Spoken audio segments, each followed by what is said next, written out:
Today, I have the pleasure of interviewing Angela Hopkins, who's the director of the Friends Center for Racial Justice in Ithaca, New York. Angela, I'd like to begin today by asking you what brought you to a Quaker meeting and why you became a friend.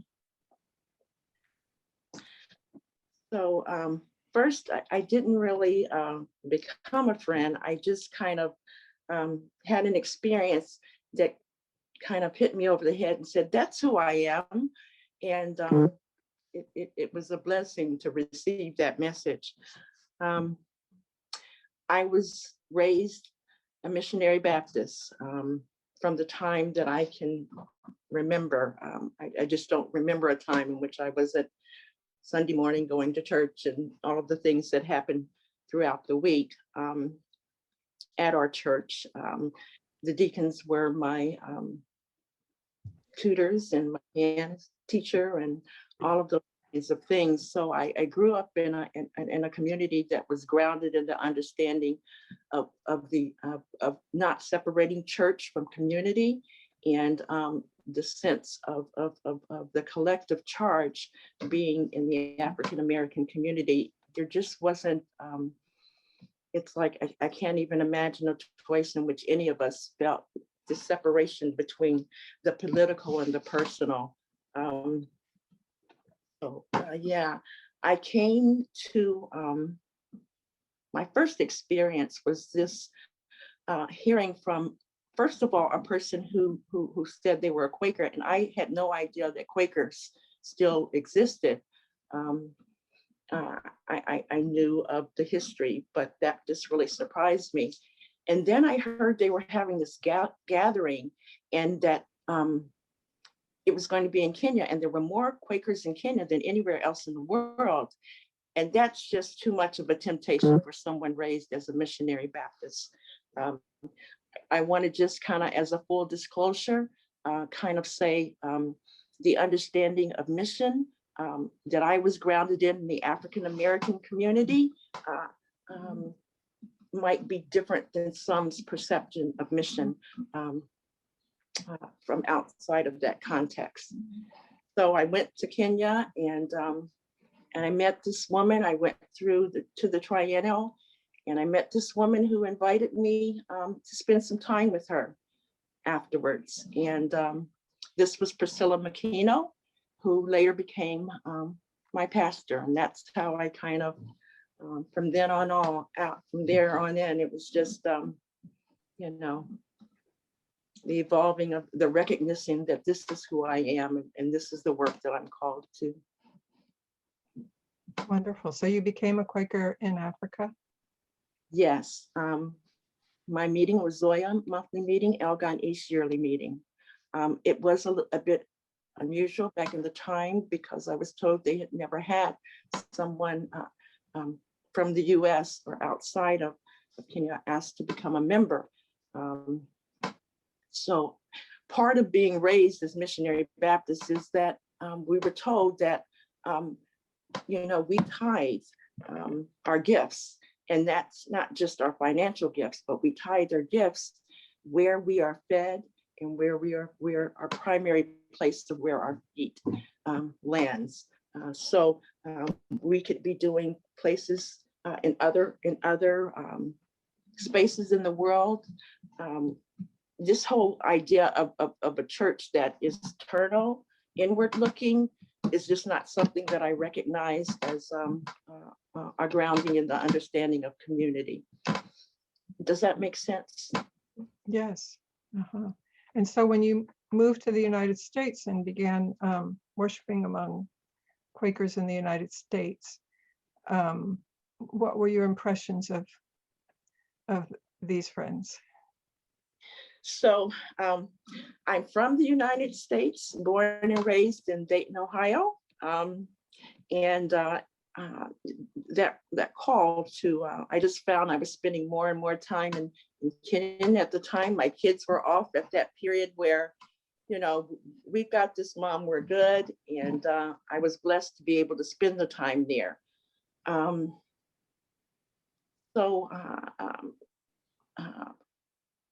having spent the time visiting with Priscilla. Priscilla was worked with women pastors and traveled throughout Kenya.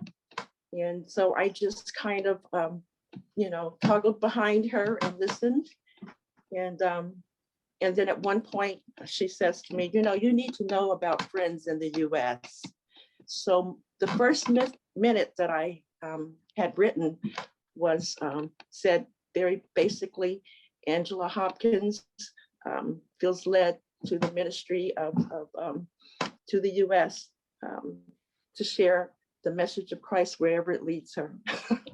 So being born and raised in the US and having my first minute doing ministry to the US felt somewhat, I don't know, serendipitous to me, I would say. Well, that leads me right into the next question I want to ask, which is, how did your call to ministry and your leadings arise? So I was thinking about the beginning and like where do we start? Where is the beginning? And I don't really know how to answer that other than the fact that, as I've said, this leading has always been with me. I was a member of I left home, I went to seminary in Boston, and having been a part of the Church of the Savior community in Washington, DC, they released me off to Boston. And I would have to say that this first, this call to looking at ministry within our own community, beginning with ourselves, is grounded in the understanding of the call of the Church of the Savior. At that time, they were called mission groups, and now they're independent churches. So that was kind of where that first leading came. And I have to say that it wasn't that I came out joyful at that moment. I'm grateful for the practice of accountability and mission group.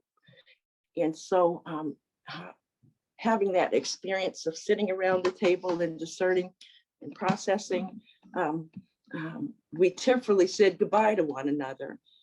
It was a blessing to recognize that being a part of a community that could hold the concern and separate what they're hearing from the spirit, from that drive to preserve the institution, was very heartfelt for me. I didn't really feel like I was being totally released. I'm going, anxiously, and they released me. I'm grateful for the practice that we had in that community of every year reflecting on our call. And some folks were released to another aspect of the ministry or just somewhere else in general, and some of us reaffirmed our commitment. So this process of receiving a call, even if it takes you away, and this understanding of it has to be a conflict, is not necessarily something that has to happen. Yeah, it can be sad, but that was a very powerful experience for me. Yeah, it sounds like it was powerful. Thank you. I wonder if you would read that first minute again, the first minute you received for your ministry among friends. Let's see, I don't have it in front of me, but it was quite simple. Angela Hopkins, member of Zoya monthly meeting, Elgon East yearly meeting, is led to share the gospel wherever it may lead me. So that's basically what it said. And it kind of went on. My first place was to the US, and that was the beginning of being what some of us know as a released friend. Right. So can you share what the experience was like with that as your sense of ministry, sharing the gospel with friends in the US? Oh, again, it's not something that I really became aware that, okay, this is where it started, I would have to say that my first sense of call, I was a sophomore in high school, and I became a member of the girls' organization called Tri-Delphi. That was a service-oriented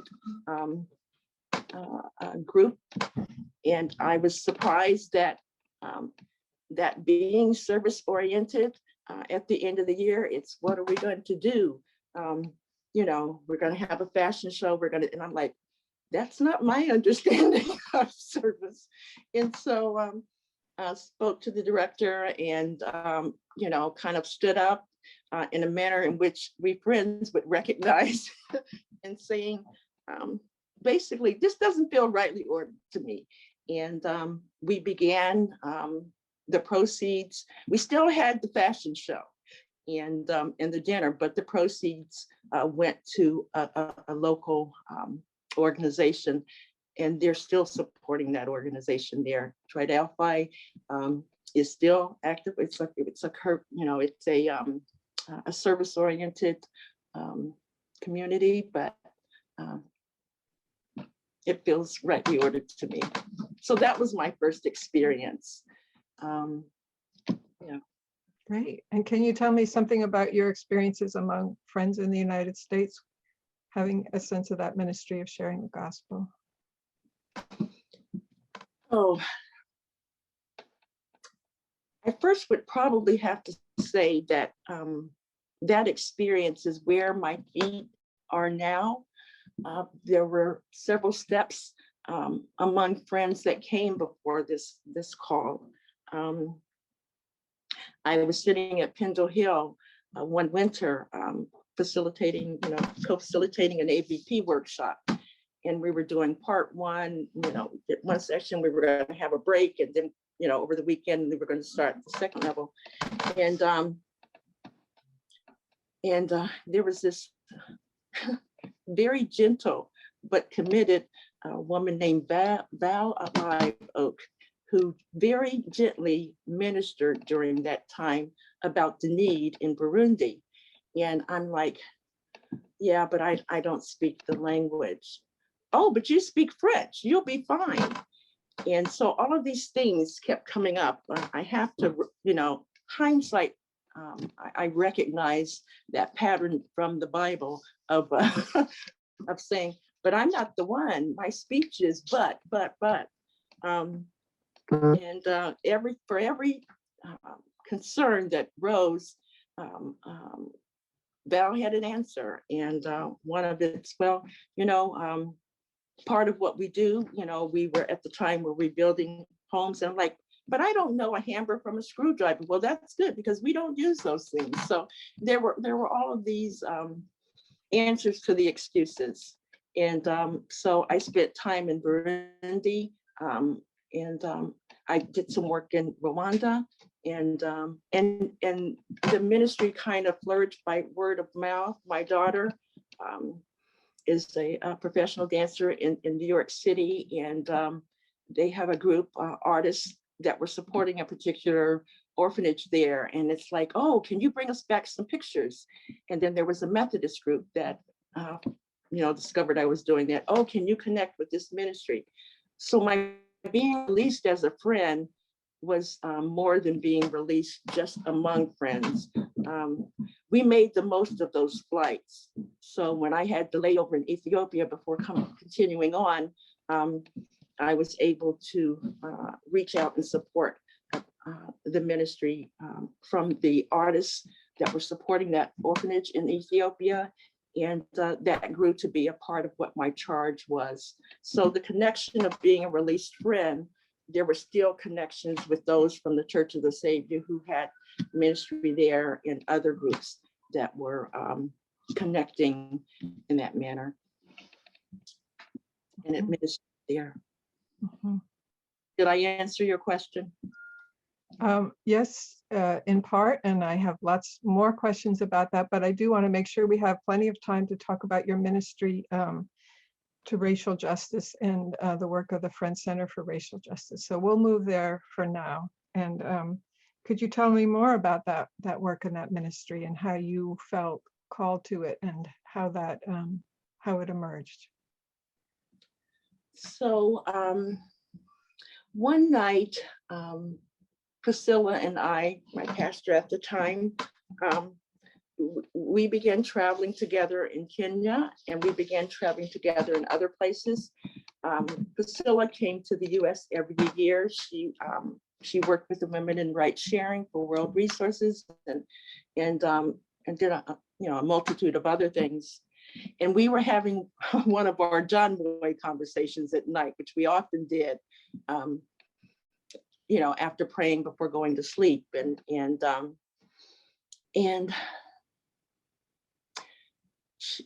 Priscilla had this query around the concern of African Americans and the inability to release the history of enslavement. And so we had a conversation about the perspectives and the difference in moving through. For example, we're both familiar with the conflict processes that have been resolved in Rwanda, South Africa. So, it was curious for her. So we had this conversation, and we talked about a term that she hadn't heard, internalized racism, and it just kind of took off from there. Back home in the U.S., I did some work before I became a Quaker with the Church of the Savior.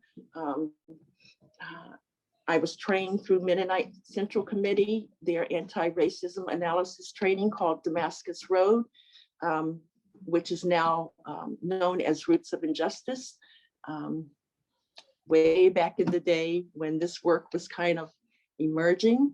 And so that's how I kind of got started. I was released doing this work among friends. At the time of the White Privilege Conference, when we had it in Philadelphia, I was staying in Philadelphia at Pendle Hill. And then upon completion of that work, I was invited to come to Ithaca, New York, where the meeting there had a greater sense to the charge of the work of anti-racism. So at that time, Jeff Hitchcock was the clerk of New York Yearly Meeting, and he had been saying to friends, go visit one another, go visit one another. And me being a released friend, that's right down my alley. And I have these wonderful, this is my advertisement. There are these wonderful little pamphlets. This one is from Baltimore Yearly Meeting. This one is from New England Yearly Meeting. This one is for New York Yearly Meeting that the Task Group on Racism created. And these are nice little visitation booklets that we can stick in our pocket, that anywhere we go, if we find ourselves on the first day and we want to find a meeting, we can find out all we need to know about that meeting in these little pamphlets. So I share those among friends, having been a member of all three of those yearly meetings, an attender, I should say, while I was doing this work. I came to Ithaca monthly meeting, and the meeting, after many visitation, felt led to release one of their three properties for the creation of an anti-racism program that became the Friends Center for Racial Justice. So that's how we got started. Wonderful. And can you tell me more about the Friends Center for Racial Justice? And that's when it started a few years ago? Yes, so I came straight from Philadelphia, the year we had the White Privilege Conference there, came to Ithaca. The person who was control, kind of managing the caretakers at the Burke House, where the Friends Center for Racial Justice is located, we're going to be leaving, and so I offered to stay and fill that gap as the meeting discerned its way forward. And once it was minuted, I fully moved there, and the rest is kind of history. So can you tell me what are the different ways that the Ministry for the Friends Center for Racial Justice manifests? Consultations, workshops, hospitality, what are the different areas? I should probably clarify our call. A lot of folks are confused about that. Our charge is to address the issue of anti-racism within the Religious Society of Friends. We do not feel that that statement means that we don't have this, that's releasing us for the commitment to be aware of the institutional issues around racism. But in the language of, I carried the Church of the Savior with me structurally, and it's what Elizabeth O'Connor named for us as the inward and the outward journey. And so having been raised in this understanding of this inward outward journey of mission, it just kind of made sense. And being African American and recognizing just the impact, having done the training and became a facilitator and started doing the work with faith-based organizations, churches, at looking at racism within their institutions. It just felt rightly ordered that this leading kind of fell into my lap. And so we begin with looking at our inward outward journey and how our understanding and reflection and discernment around our own past has impact upon the way that we present and show up in the world. And part of that training in doing an anti-racism analysis training is that you're looking at impact, not just the fact that yes, we're working for justice and love is really important, but what is the impact upon the communities that are most impacted by the institution of racism? So that is where we began our work in terms of our sense of call. The other significant piece about our structure is the fact that one, we do not do any work around an impacted community if there is not representation on our board to carry that charge. And so we're constantly in the process of being in relationships with friends from a variety of backgrounds as they discern whether this is their charge and this is their space for a particular area of call. We have teams that are always mixed. We try to mix gender, which doesn't always happen very easily for us, because the men doing, the women doing this work outnumber men who are engaged in this work. So we always have a team, a European American friend and a friend of color. So we have on our coordinating committee, which what some folks would consider like a board, we have a Native American concerned team. We have a European American concerned team.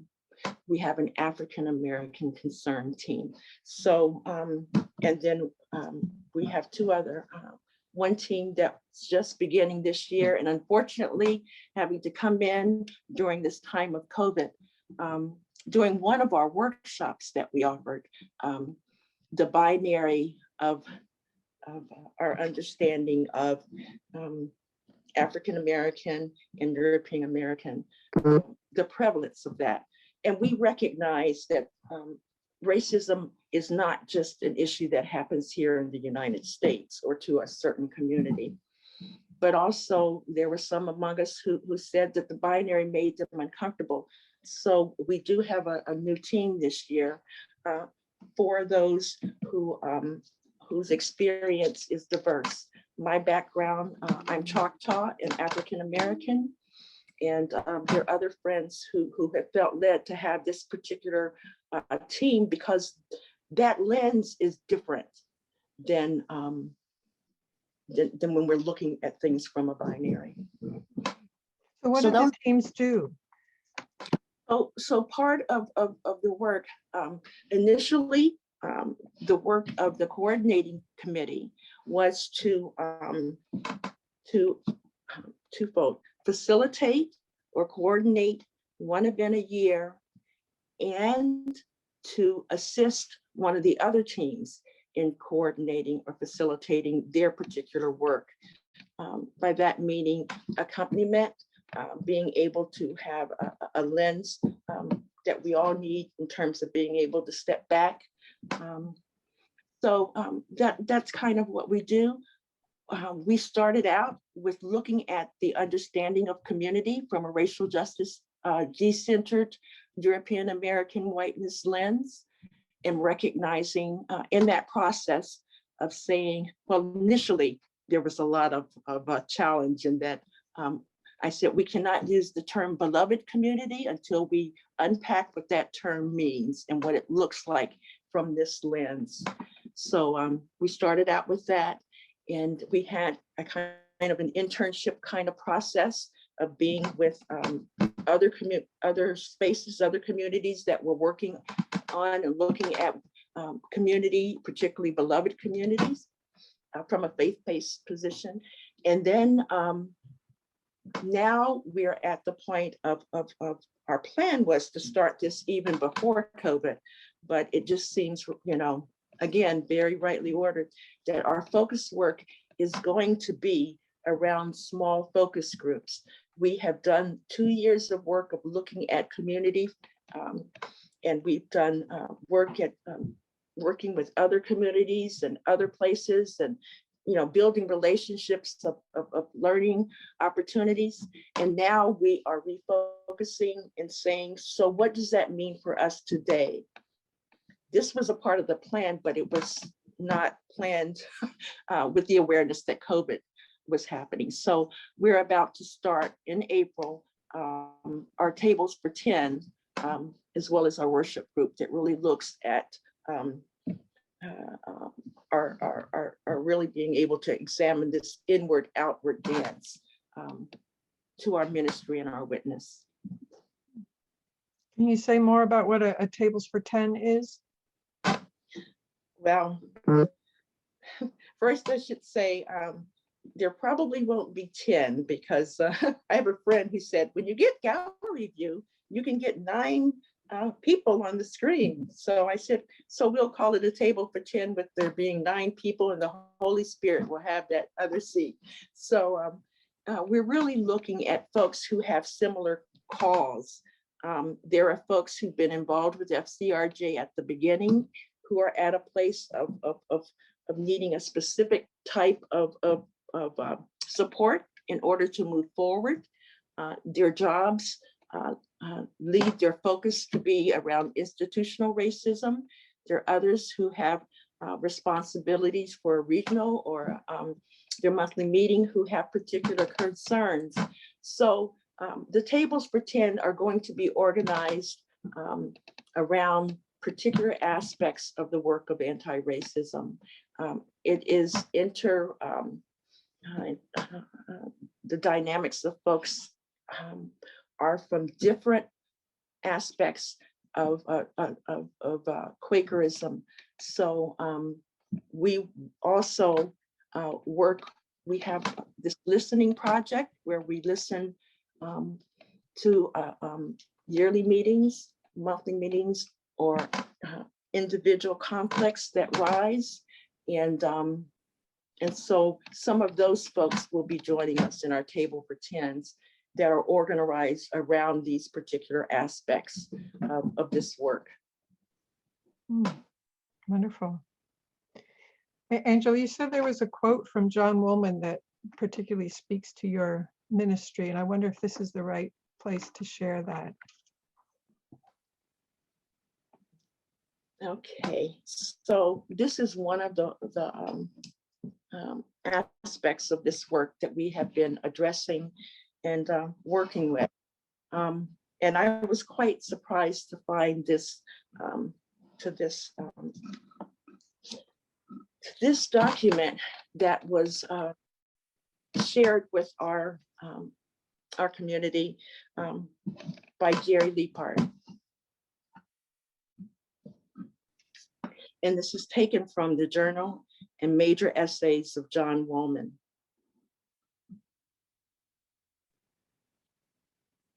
Having thus far spoken of the Negroes as equally entitled to the benefit of their labor with us, I feel it is on my mind to mention that debt which is due to Negroes of the present age.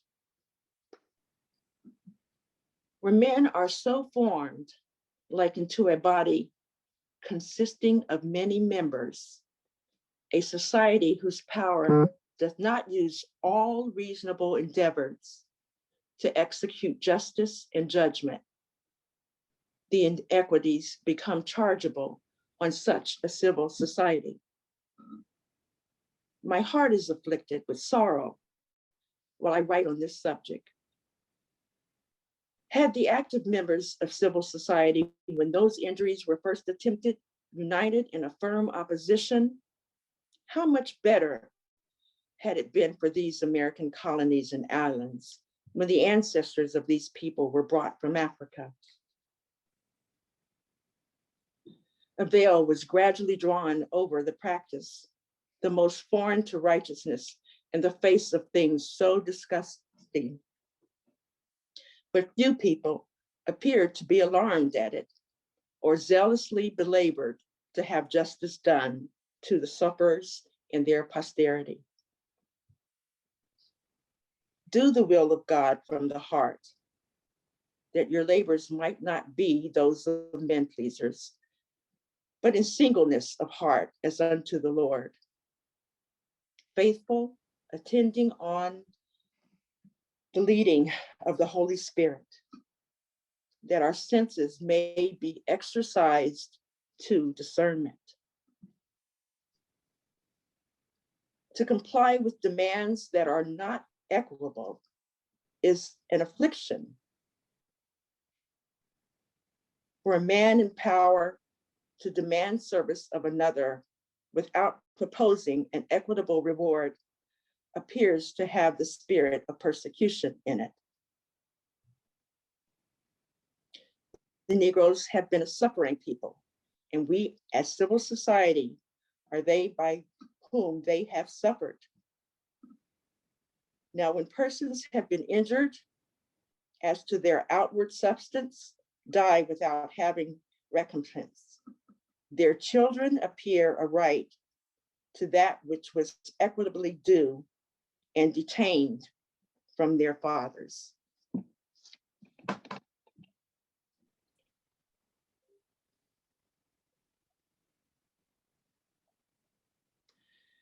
The challenge that seems to be before us as friends in regards to this work around creating this beloved community that we all have kind of said we felt led to, is that I was surprised that John Woolman spoke on the issue of reparations. This charge around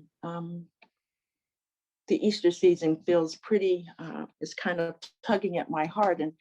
And I've been, as I've gone about my work from different project to project, in my sight, it's the query that keeps coming to me is, will we turn?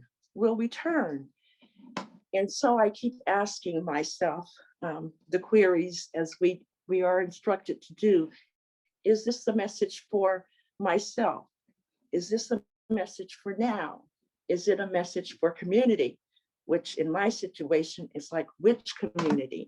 Is it for the entire community that is connected with the Friends Center for Racial Justice? Is it for our youth meeting?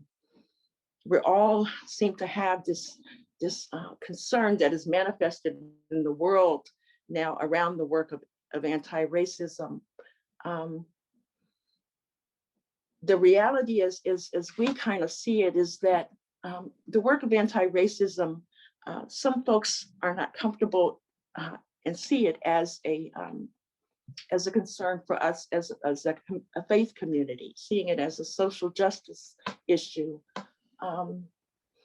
As we get further into looking at the various types of racism and recognize the history behind it, we recognize that it is impossible to live any of our other testimonies. We cannot live the testimony of peace, equality, integrity, community, unless we recognize the intersection of race and the impact upon all of these ministries. So to say that anti-racism is for a certain particular community or a certain particular committee is, in my opinion, invalid.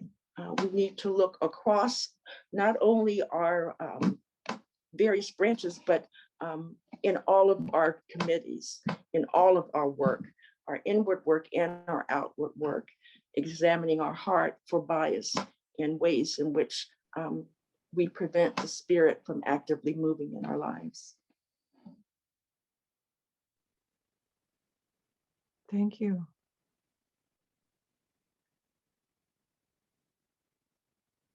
Is there anything more the Spirit has laid upon you to share with friends generally at this time in terms of a message for friends about racism, anti-racism, white supremacy, the beloved community, reparations? I think if I would have to say, if I only had one sentence to say, it would be that we have been blessed. We have the understanding of that of God in everyone. And we have continuing revelations, which a lot of faith communities cannot embrace that understanding as a part of their structure. You know, and since that is a part of who we are, we recognize that part of continuing revelation is about change and transformation and change. They kind of go hand in hand, and we will have challenges, we will have conflicts. That's the way of our life.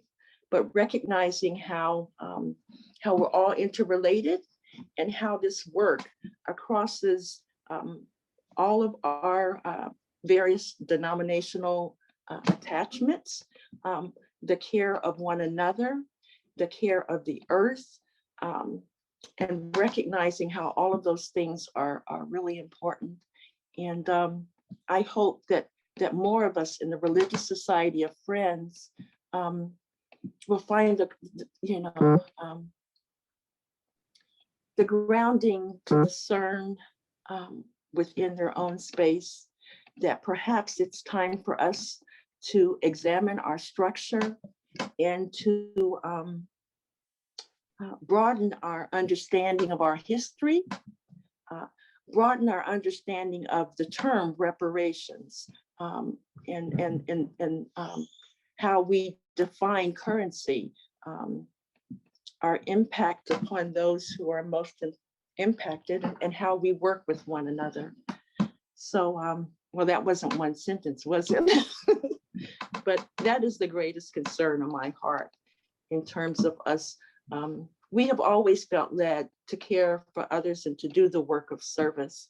But in so many ways, we do not recognize how our work can be hindered by the things that we do not see. And that's not a bad thing. We can't all see everything, but the acknowledgement that we cannot change that which we cannot see should encourage us, not discourage us, to make space for the stories, the voices, and the histories of other peoples to connect and to benefit from what we have to share as friends. Thank you. If Friends would like the help of the Friends Center for Racial Justice in exploring these things, is there particular ways that you are prepared to help meetings and individuals, yearly meetings at this time? Yes, so any yearly meeting, monthly meeting, regional meeting, individual friend may contact us. And we've had all of the above, so don't worry, you will not be the first. And our understanding of what it means to be involved with FCRJ, this is a community work. It is not work that is done to or for or on the behalf of solely for others. It is the recognizing that this is the recognition that this is where my understanding of what Spirit is calling me to. And then there's this whole process of folks being able to just take a year to kind of discern where they are led. Those who have the most financial gift are not elevated above those who may not have as much financial resources. We recognize that that money is a resource. It is a gift. It is not the only gift. And our structure is focused around encouraging and supporting one another to discern their gift, and then what is needed to move forward in that gift. So it doesn't matter if you're 8 or 80. There's work for everybody, and in a variety of gifts, through a variety of gifts. Wonderful.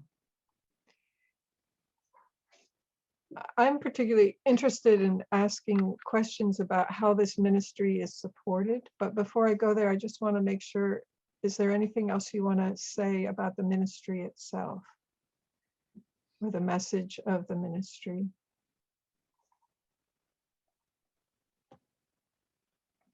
I think that is what's been laid on my heart at the moment. And there may be other things that come up for myself or maybe for others who are part of this conversation. I do not carry this ministry by myself, even though in many places my face may be recognized as FCRJ.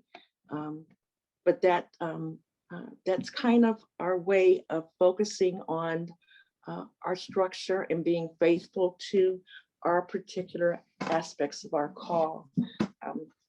And so we are in the place of have just ended our initial experimental phase, as we call it. And we're now entering in an opportunity where we're reflecting upon that which has gone before us and released from initial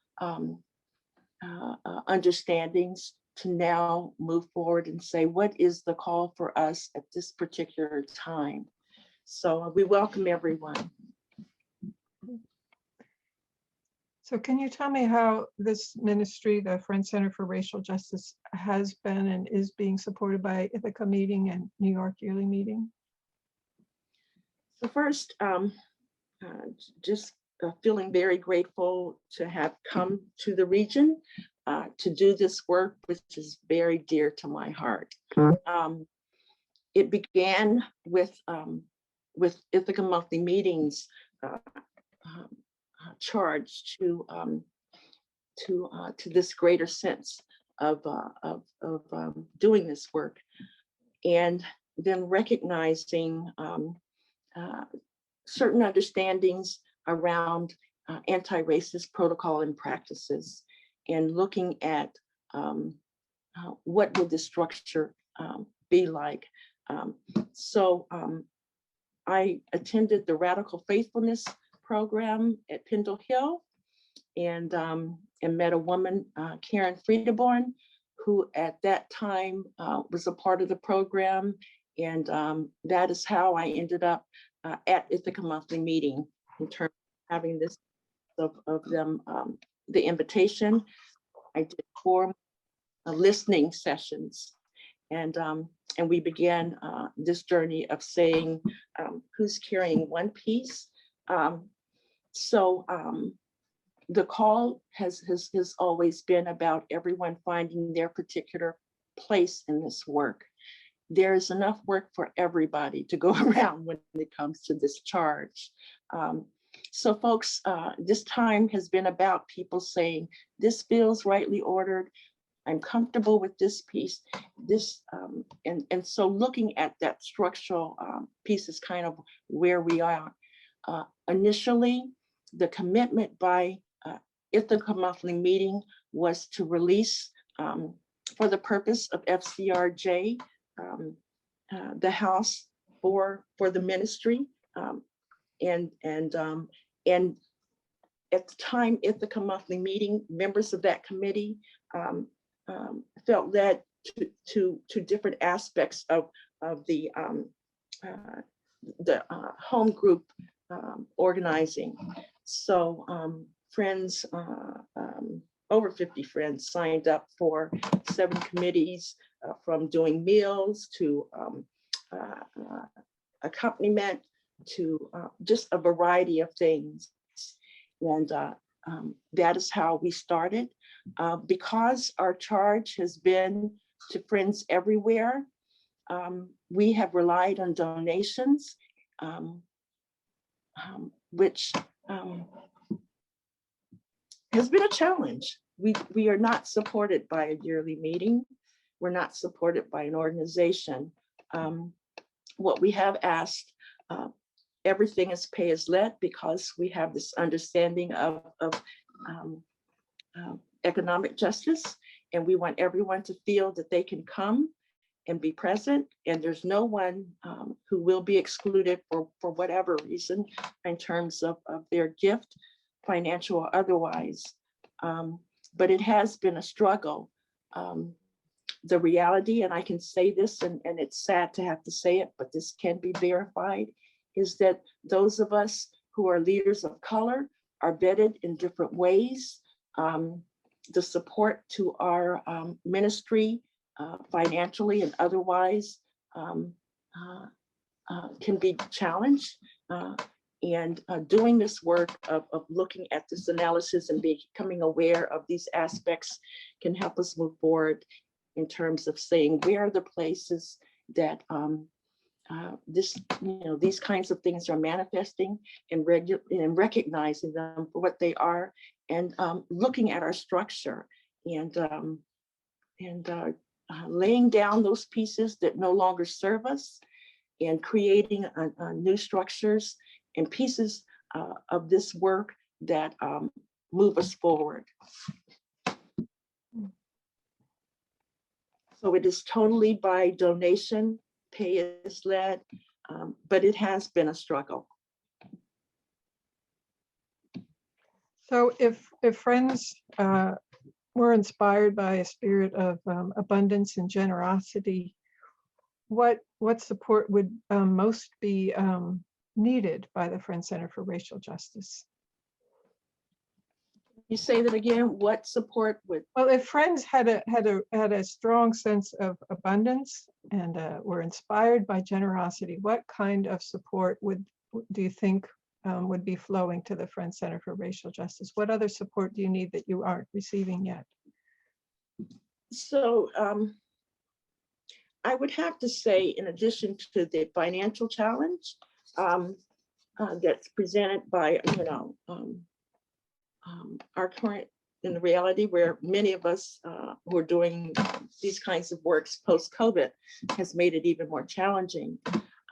The important piece of this work is the issue of right relationship, the desire for a right relationship and self-examination. And we define abundance as the place in which we give of our abundance, whatever that is. And that may be the widow's mite, So that's the work we look at. And yeah, we would just like folks to examine their sense of call regarding all of this. Thank you. So what financial and material sacrifices have you personally made in order to be faithful to your call, if you're willing to speak of that?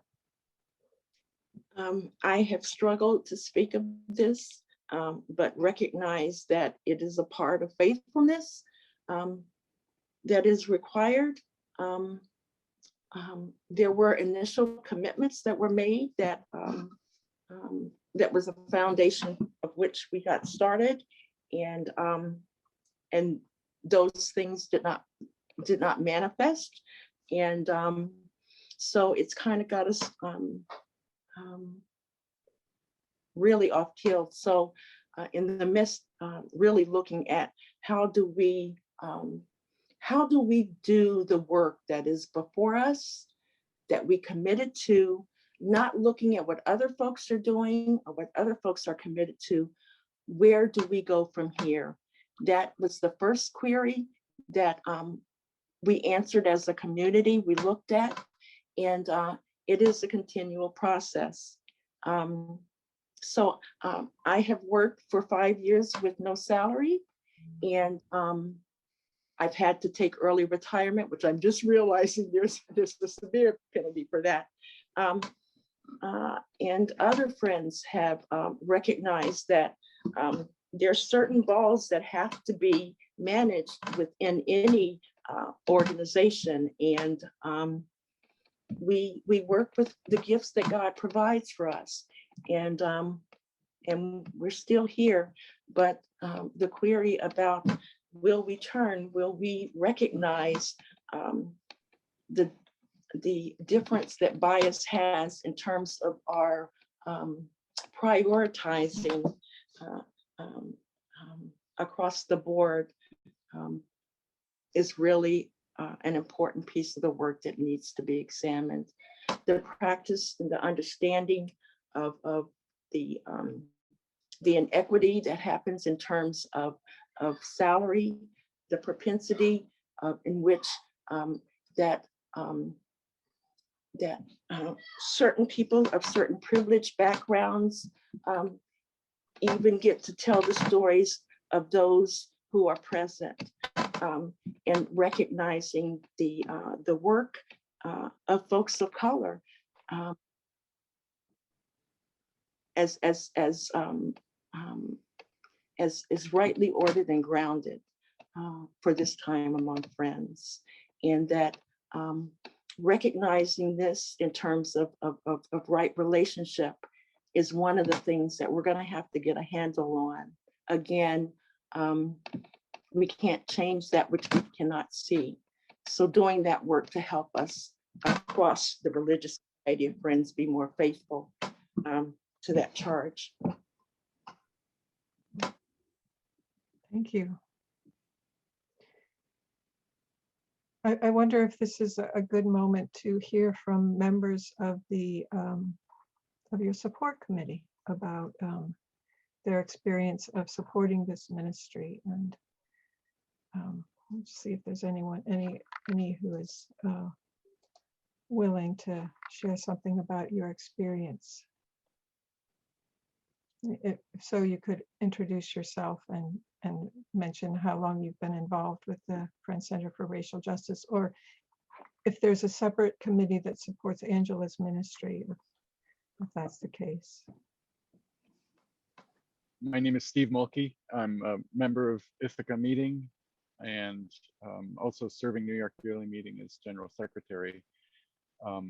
But my grounding with Friends Center for Racial Justice was at the beginning when Angela had this idea, and I remember working to try and understand it, to try and explain, you know, what is it that we're talking about here? What is it that we're doing? But answering the question about what is it like to support the FCRJ is an interesting one, because every time I think that I am doing something to support the FCRJ, it turns out that Angela is supporting me. I have learned an awful lot. Angela keeps talking about, in this interview, seeing what we don't see. My involvement with the FCRJ has been about seeing more and more, seeing things I did not see. And that has made my life richer and given it more meaning. And so I keep trying to help in ways that I can. And an interesting thing happened recently. Angela started telling me about this guy I needed to talk to, and it was months. It was months, and it wasn't happening. And she said, he's going to call you, and it kept not happening. And then finally it did, and we talked. And so I talked with him for about an hour, and Angela hadn't said much more to me than that, other than I needed to talk to him.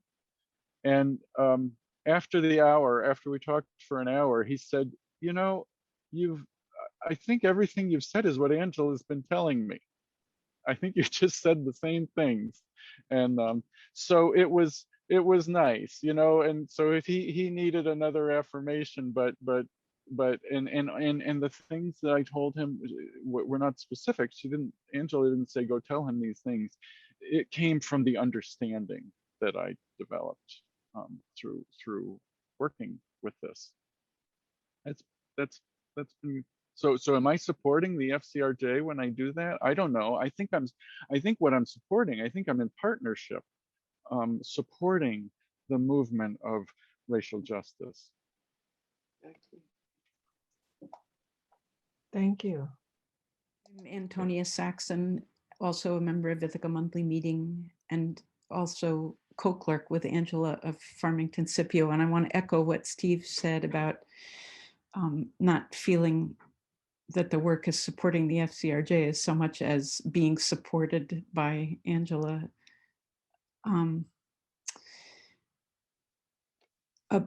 A perception I had at the beginning was that anti-racist work looked a particular way, that it was going to be a series of, programs or seminars, and that, would have, that it would look like Quaker business, which white Quakers bring forward in a certain way. And the most useful and central thing for me was to discover that the work was right where we encountered each other, that the pace slowed so that our interactions could be looked at. And when I said something racist, Angela taught me what that looked like, and we had an encounter about that. And that was the work. All of those exchanges. So I had to drop away my feeling that what I did in the Religious Society of Friends was to bring forward some kind of outward structured thing, and realize that it was how my heart and her heart encountered each other.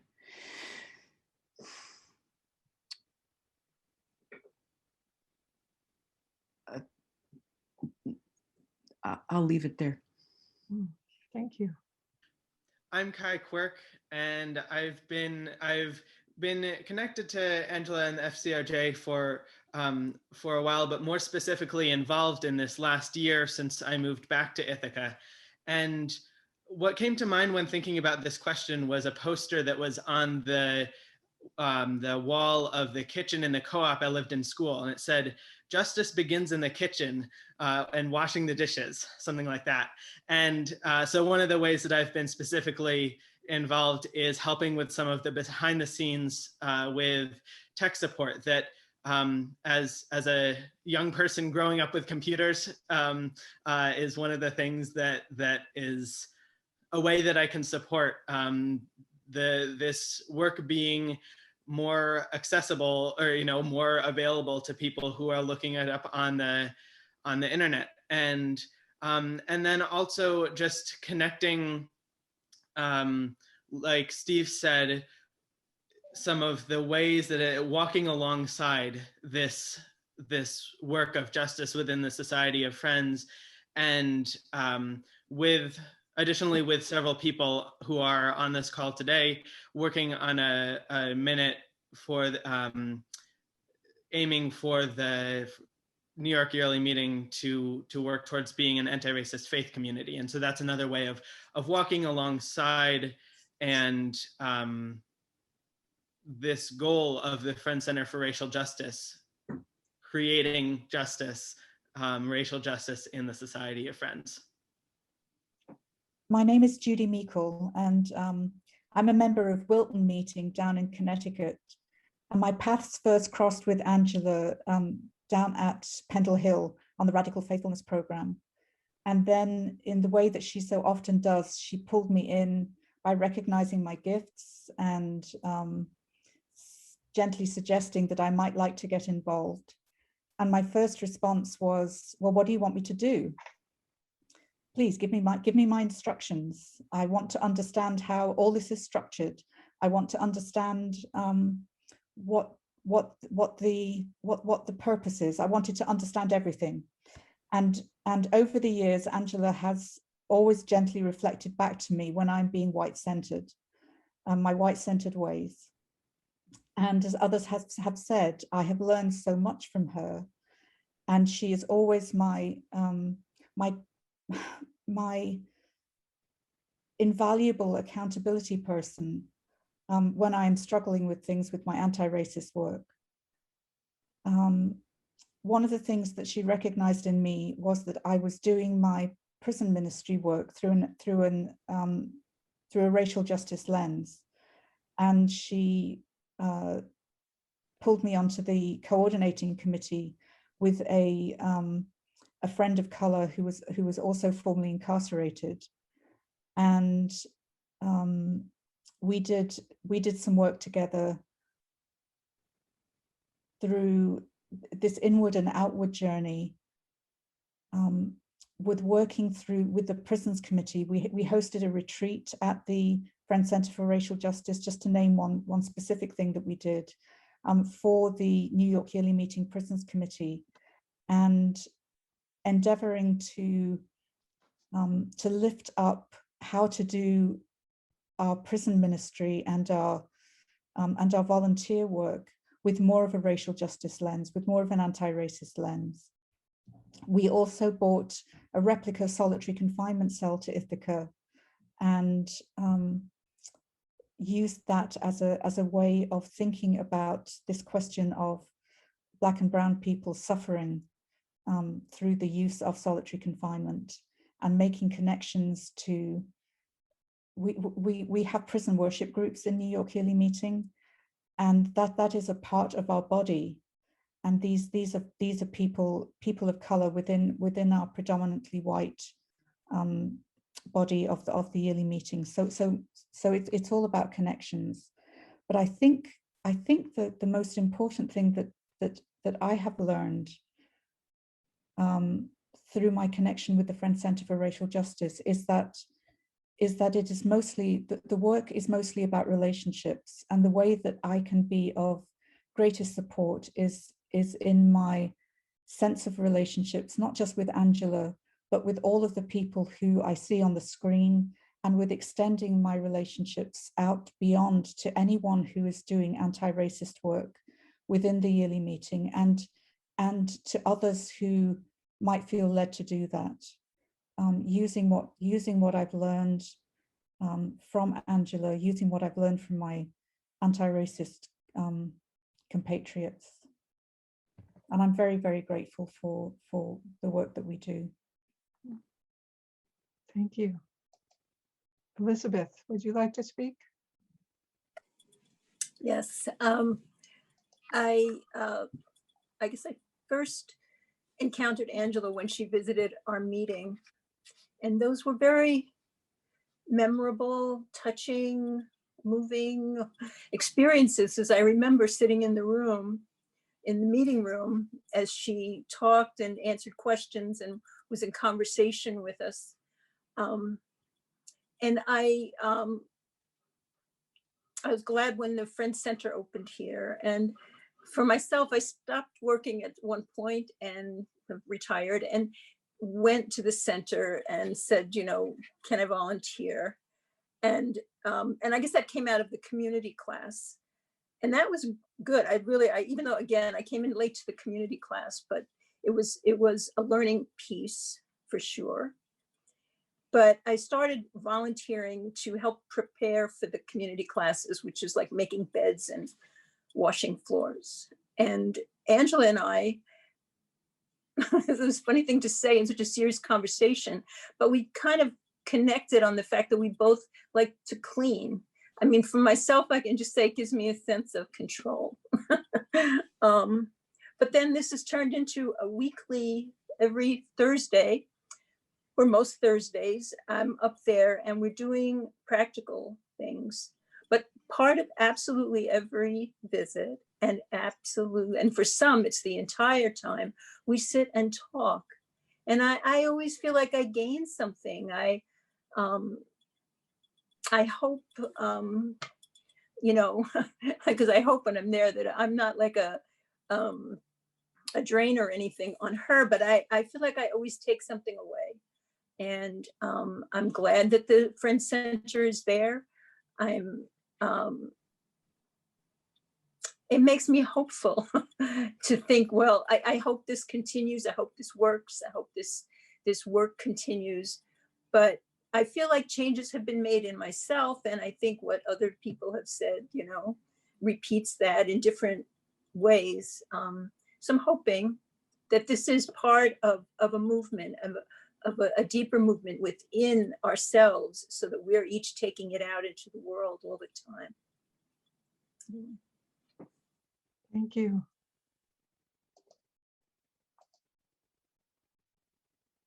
Well, Angela, these friends have given powerful testimony to the way that your ministry has touched and changed them, helped them look at things they weren't seeing before, and open them up to new aspects of their own ministries.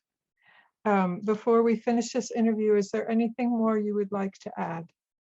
Anything more you'd like to say to friends? First, I just want to thank friends who are here today. I was feeling really strong, and then I got this last minute like, oh, and so I sent out this link saying, if you happen to be free on a Friday at 11 o'clock, which is kind of like prime time for those of us in this time of Zoom. But I really appreciate friends on the coordinating committee and folks who were able to join us today for doing that. And I just want to send out a general invitation,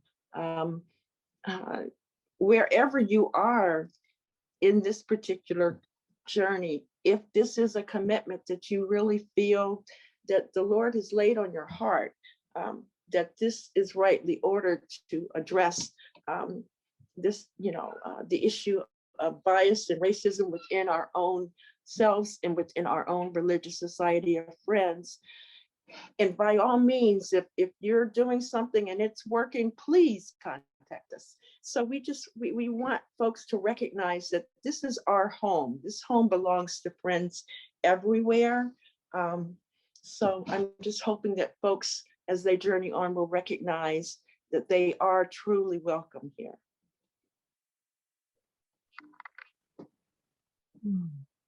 Thank you so much, Angela. I have felt that welcome when I visited the Friends Center for Racial Justice. And I wish there was time to speak here about the many different ways I have experienced your ministry among friends at Pendle Hill and with conservative friends and at Quaker Spring.